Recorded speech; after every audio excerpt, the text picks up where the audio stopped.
Darrell Johnson, New York Beacon. How much did your NBA career here, championship career, factor into the decision-making process to accept this job? Well, it's a lot. I mean, when you have a relationship with players that have created a certain bond, you don't. It's always a connection. It's a very tight connection. Having the 40th anniversary of the 73 championship teams last year brought us back here. The surviving players back here again, which just reiterated our relationship and the great times that we had. There's no better place to win than in New York City. It really is something that's special, and it had a definite impact in my decision to come here. I can think of no better opportunity than have the opportunities that I've had in three of the biggest cities in America to lead the basketball franchises, both in Chicago and Los Angeles, and now to come back to where I started in basketball. It's a great feeling. Okay, Richie? Jim, you did say that you'll almost happily cede the authority to Phil. I was wondering if you can just give us a picture, since we don't hear from you much, about your struggles in dealing with the team and having this load be taken off of you, as Phil said. Okay, let's see. First off, I mean, the two gentlemen to my left here are the experts in basketball. I am by no means an expert in basketball. I'm a fan, but my expertise lies in managing companies and businesses. I think I'm a little out of my element when it comes to the team. I found myself in a position where I needed to be more a part of the decision making for a while. It wasn't necessarily something that I wanted to do, but as the chairman of the company, I felt obligated to do. And I am happy now that we have a team of Phil and Steve to do that. And my whole job here now is about supporting them in winning a championship. And that's a lot easier than what I've had to do in the past. Okay, Brian Mahoney?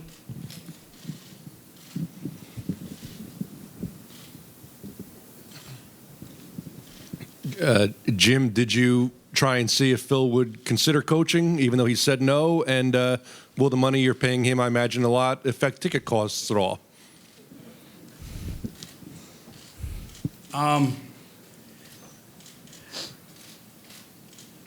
We started off there. We quickly moved on from there. I do note, though, that something Phil said before about, what was it, the 7 rules of offense, right, that you gave me, right?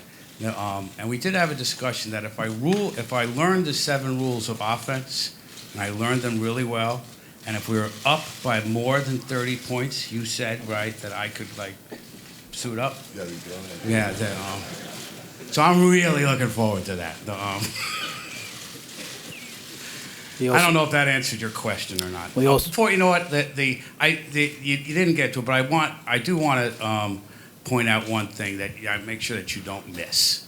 This process actually started before Christmas, and it started in Mr. Azoff's home.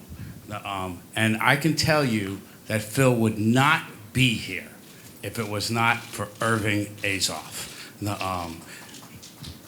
Mr. Azoff shepherded this project completely on behalf of the New York Knicks, including negotiated the contract, and has done a fabulous job and is a great partner.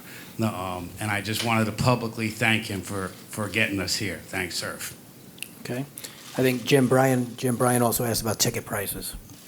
What's that? Brian also asked about ticket pricing. Did you ask about ticket pricing? I didn't hear that. No. Okay, well, it's been a tough year, and it's the tradition that we've had since we've been with the organization. We will not raise ticket prices for next year, Instead, we'll have a great year next year at the same price, and hopefully everybody will find that that product is more valuable, and probably after that we'll raise ticket prices, but not next year. Let's move on. Chris Broussard in the back.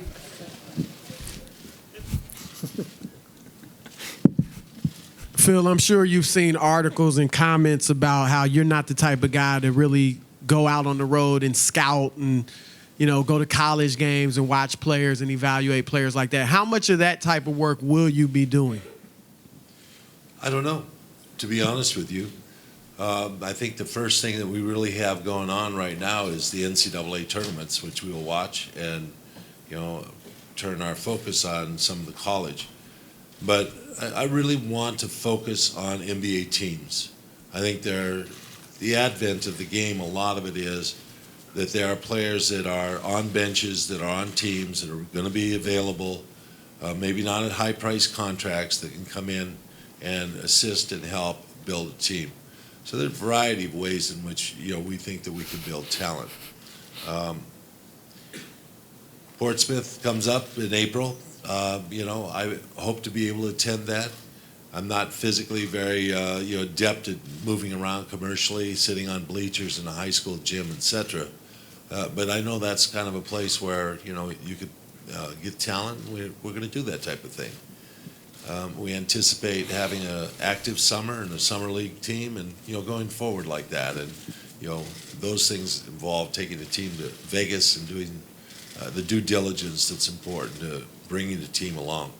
So those are things that, you know, I will be active in and participating in. Whether I fly to Serbia and watch somebody, you know, in Kiev, oh, that's in Ukraine. Maybe I won't go there. We'll take a couple more. Harvey Ayrton, did you have a question? Harvey Ayrton from the New York Times. Hey, Phil. Phil, Michael, I believe, was about 26 when you took over the Bulls and put him in the triangle. Carmelo's approaching 30. Do you see that as an impediment to putting him in either that system or some system different than what he's been used to playing? And how do you think he'd do, you know, making that change to his game at this point in his career? You know, Carmelo's had, you know, load to carry this year, obviously scoring load, and he's, you know, remarkable in that. He showed in the last Olympics, I think, in coming off the bench and playing a role as a, you know, bench player on a magnificent team that won a gold medal. You know, that he could play a role if he has to play a role. And I think he's a basketball player, and I think that's what players want to do. They want to be able to cut, to pass, to be in different spots on the floor, to you know, attack or to play. And, you know, I think that Carmelo will be just fine. I see no problem in it. I think one of the biggest issues that I have at this particular point in NBA basketball is I see tremendous amount of footwork incorrectly, sometimes 3 or 4 steps before people make a move. So those footwork is very important. Passing is very important. Those are like junior high school kind of skills that have to be reiterated. And those are things I'm going to insist a coach does in building a team, is because these are the things that are the building blocks of good basketball players. And everybody should know that. Okay, final question from Bruce Beck. Phil, it's been 41 years since the Knicks won a title. Do you fear failure? Do you worry about your legacy by taking this job? No, I don't. I think that, you know, this is an opportunity, and that's what I look at it as, not as a possible failure chance. It's just an opportunity that's given me a wonderful opportunity to do something that I love, and that's, you know, be with a basketball team, hopefully create a team that loves each other and plays with each other.